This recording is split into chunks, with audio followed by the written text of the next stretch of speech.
Hello students, मैं आज आपके साथ electoral behaviour and electoral reforms पर बात करना चाहता हूँ। सबसे पहले we would like to discuss with you what is electoral behaviour and what is the electoral reform. मतदान व्यवहार क्या है और मतदान में सुधार की जो बात कही गई है उसके बारे में हम समझने की कोशिश करेंगे। We are all aware that in a healthy democracy elections are essential, and in elections there are candidates who seek elections for either Lok Sabha or Legislative Assembly, and on the other side there is public who cast their votes. So what is electoral behavior? Electoral behavior is the voting behavior. निर्वाचन व्यवहार का अर्थ है चुनाव व्यवहार, and it means an understanding of votes behavior, how votes are given by public, by people. So voting behavior means how and why decisions are made by public, by the electorate in an elections. It also means to make inferences and predictions about behavior concerning the voting decision. चुनाव में मत देने का निर्णय कैसे होता है, क्या फैक्टर्स होते हैं और ये फैक्टर कितनी सीमा तक चुनाव प्रक्रिया को प्रभावित करते हैं, ये इलेक्टोरल बिहेवियर कहलाता है, चुनाव व्यवहार या मतदान व्यवहार कहलाता है। So there are factors such as gender, race, culture, region, religion, which all must be considered while discussing the electoral behavior of a particular country.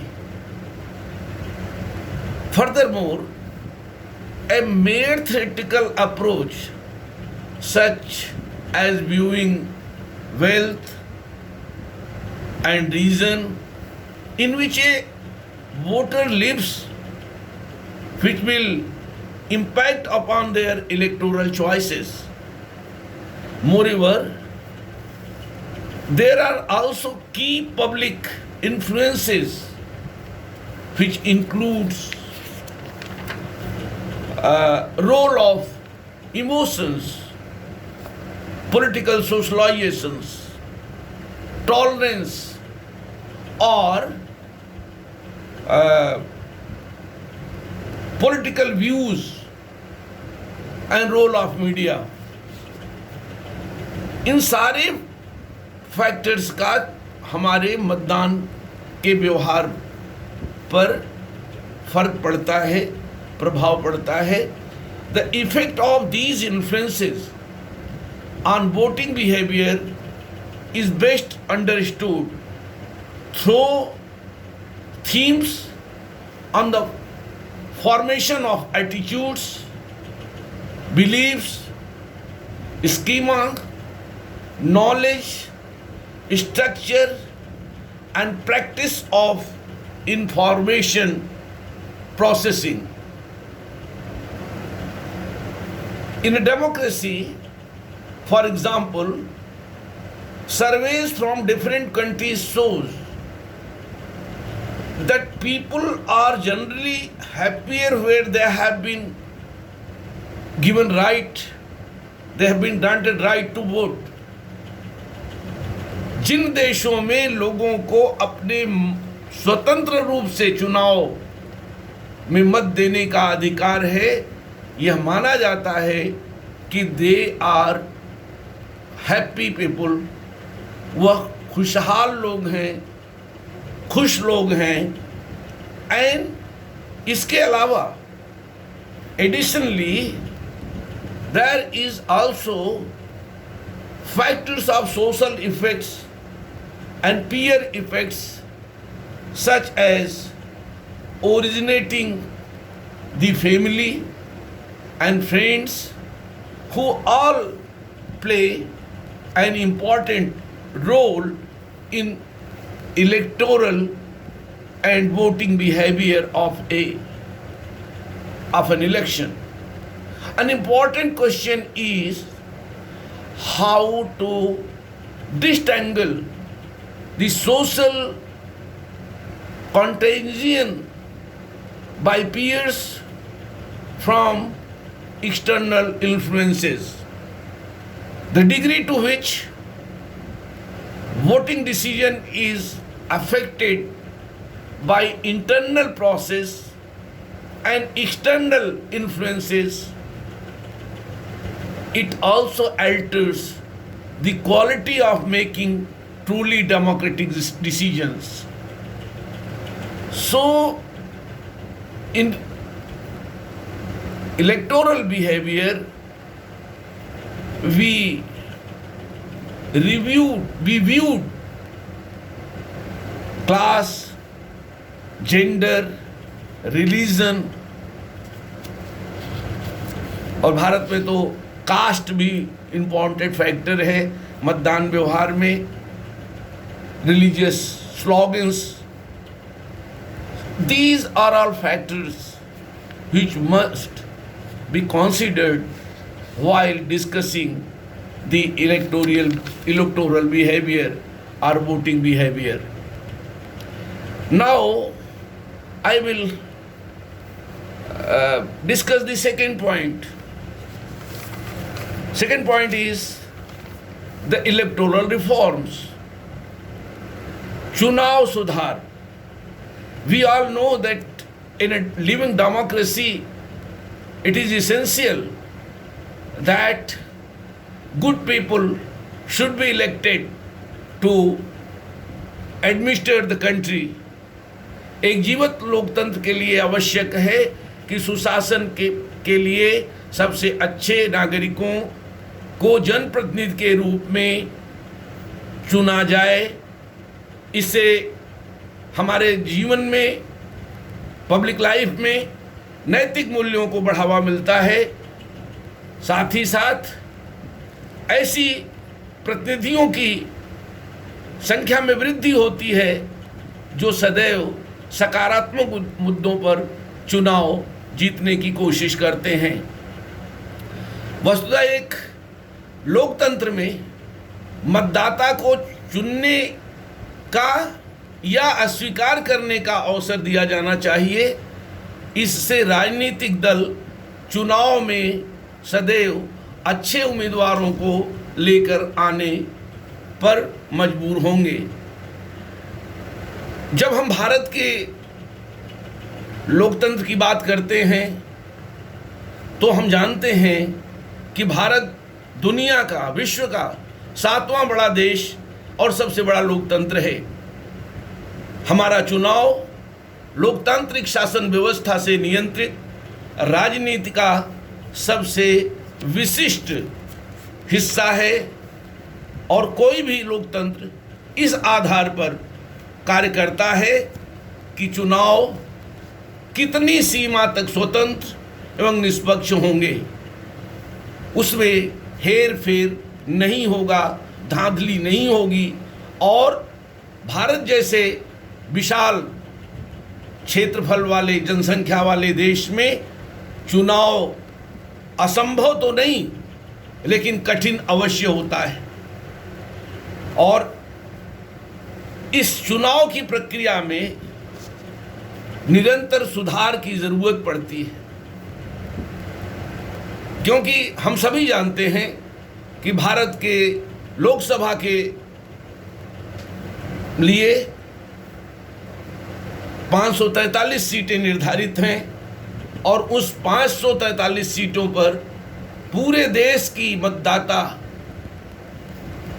चुनाव करता है, निर्वाचन करता है। और 1952 से लेकर 2019 के आम निर्वाचन तक हमारा जो वोटिंग परसेंट है वह बढ़ता रहा है। तो इस दृष्टि से देखें तो क्षेत्र के हिसाब से 7वां बड़ा देश होने के नाते, दूसरी सबसे बड़ी आबादी वाला देश होने के नाते चुनाव संपन्न कराना कठिन काम है। और चुनाव प्रक्रिया में लाखों हमारे मतदाता, कार्यकर्ता, पुलिस, सुरक्षा, इन सब की नियुक्ति सरकार के द्वारा की जाती है। और वस्तुतः चूंकि चुनाव की जो प्रणाली है और उस प्रणाली के अंतर्गत जो चुनाव प्रचार की प्रक्रिया है यह निरंतर बदलती रहेगी। तो हम सभी जानते हैं कि पहले के जो चुनाव होते थे उसमें पोस्टर बैनर का जोर होता था, बड़ी कॉमन सी बात थी, आम बात थी। लेकिन आज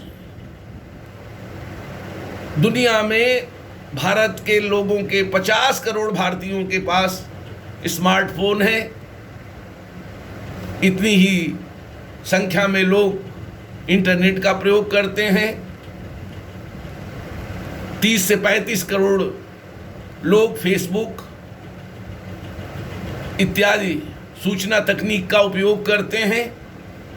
सो कहने का तात्पर्य हमारा यह है कि राजनीतिक दल और उम्मीदवार मतदाताओं का समर्थन पाने के लिए नई तकनीक एवं सोशल मीडिया का धड़ल्ले से अब प्रयोग करने लगे हैं। अतः इस प्लेटफॉर्म का उपयोग सही से हो, इसका दुरुपयोग न हो, यह चिंता हमारे चुनाव आयोग की रहती है। और राजनीतिक की दशा और दिशा को प्रभावित करने वाली जो चुनौतियां हैं, उस चुनौतियों का सामना कैसे किया जाए, इसके लिए समय समय पर सुधारों की बात की जाती है। हम सभी जानते हैं कि भारत का चुनाव बहुत ही खर्चीला चुनाव होता है। इसमें जो उम्मीदवार होते हैं वह सरकार के द्वारा निर्धारित जो चुनाव व्यय की सीमा है उससे ज़्यादा पैसा खर्च करते हैं। जैसे जो सीमा बांधी जाती है उससे ज़्यादा पैसा खर्च होता है। तो पिछले चुनावों को अगर हम देखें तो इसमें विधिमान्य और वास्तविक खर्च के बीच निरंतर अंतर बढ़ता जा रहा है।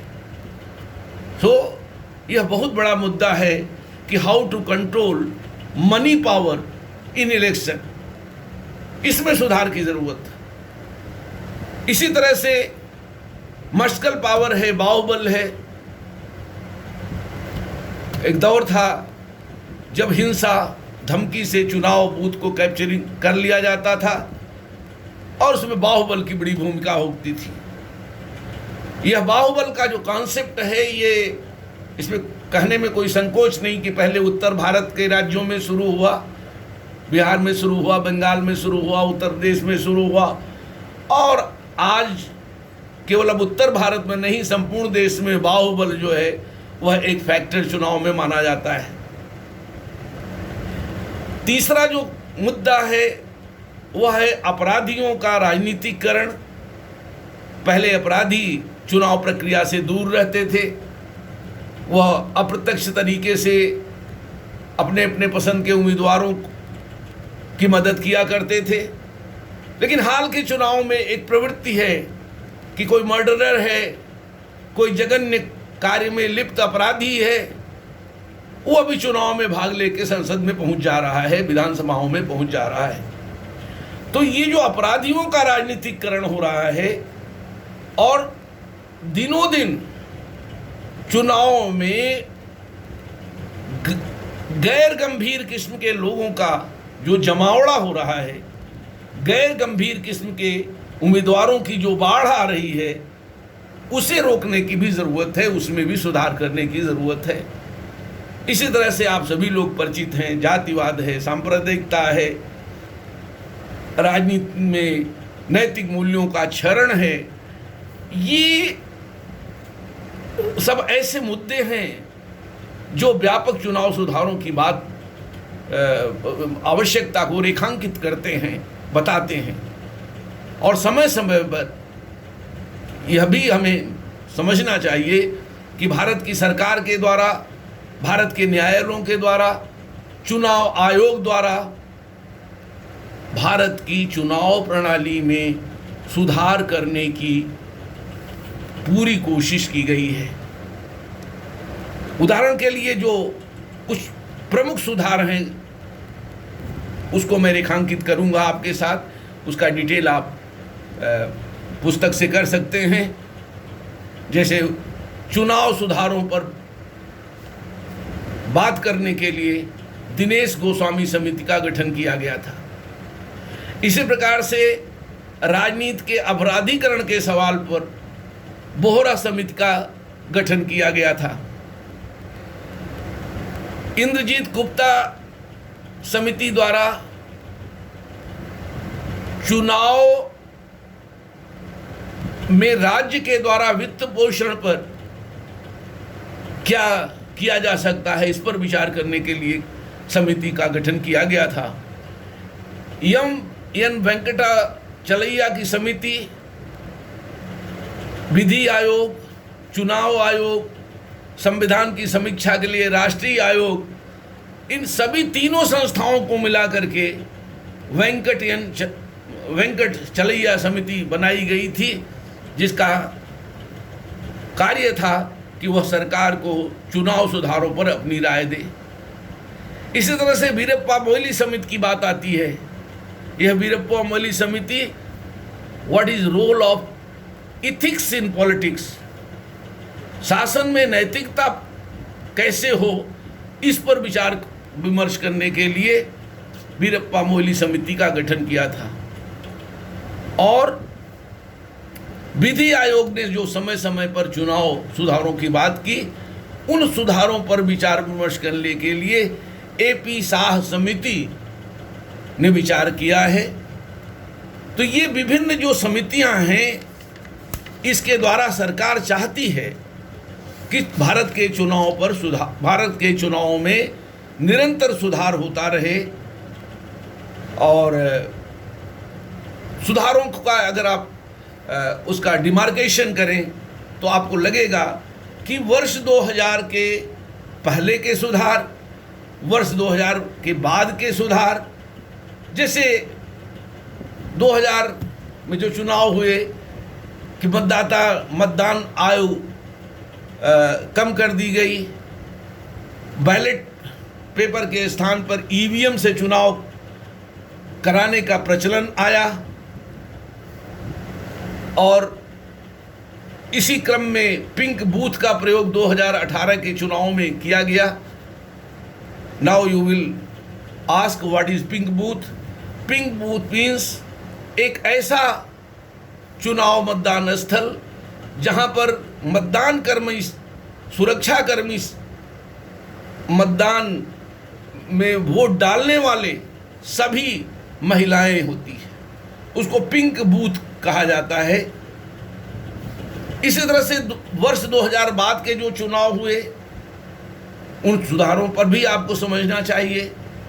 जैसे उदाहरण के लिए 2000 के बाद के जो चुनाव सुधार हैं, प्रमुख सुधार, उसमें एग्जिट पोल पर प्रतिबंध लगाना, चुनाव खर्च की सीमा बांधना, पोस्टल बैलेट के माध्यम से मतदान जागरूकता एवं प्रचार करना।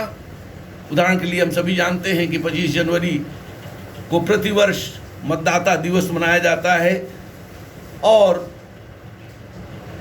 इसमें यह भी कहा गया कि जो राजनीतिक दलों को विभिन्न स्रोतों से चंदा मिलता है, उस चंदे का स्रोत भी उन्हें बताना चाहिए।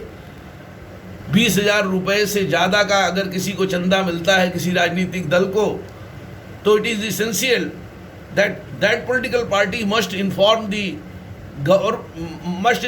election commission about the sources from where this amount has been donated in his kits.